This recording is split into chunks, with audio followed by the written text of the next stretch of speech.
এমন final cricket আগে দেখেনি খুব একটা, মাত্র 85 রান।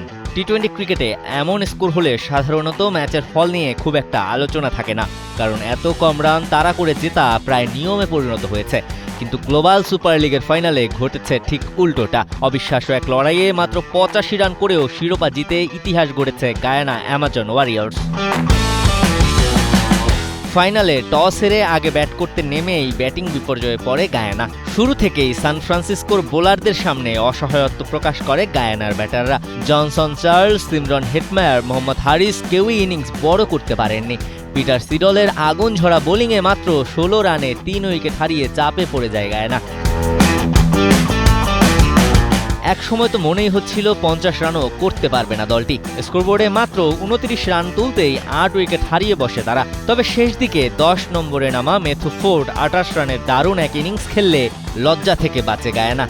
অন্যদিকে ডোয়েন প্রিটোরিয়াসের অপরাজিত 17 রানে ভর করে 18.5 ওভারে 85 রানে অল আউট হয়ে গায়ানা।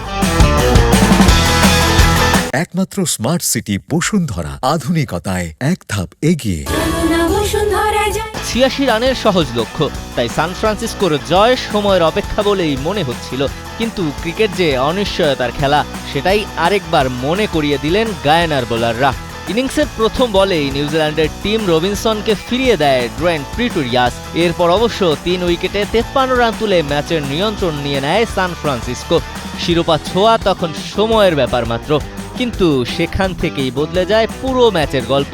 মাত্র 5 রানের ব্যবধানে আরও 5 উইকেট হারিয়ে ধসে পড়ে সান ফ্রান্সিসকোর ব্যাটিং। শেষ দিকে পিটার সিডল অপরাজিত থাকলেও দলকে আর জয়ের বন্দরে নিতে পারেননি।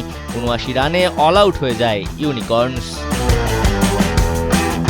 মাত্র 6 রানের অবিশ্বাস্য জয় নিয়ে টানা দ্বিতীয়বারের মতো গ্লোবাল সুপার লিগের শিরোপা জিতে নেয় গায়ানা অ্যামাজন ওয়ারিয়র্স। আর পেশাদার টি-20 ক্রিকেটের ফাইনালে এত কম রান করেও জয়ের নতুন ইতিহাস লিখে ফেলেন ক্যারিবীয় দলটি।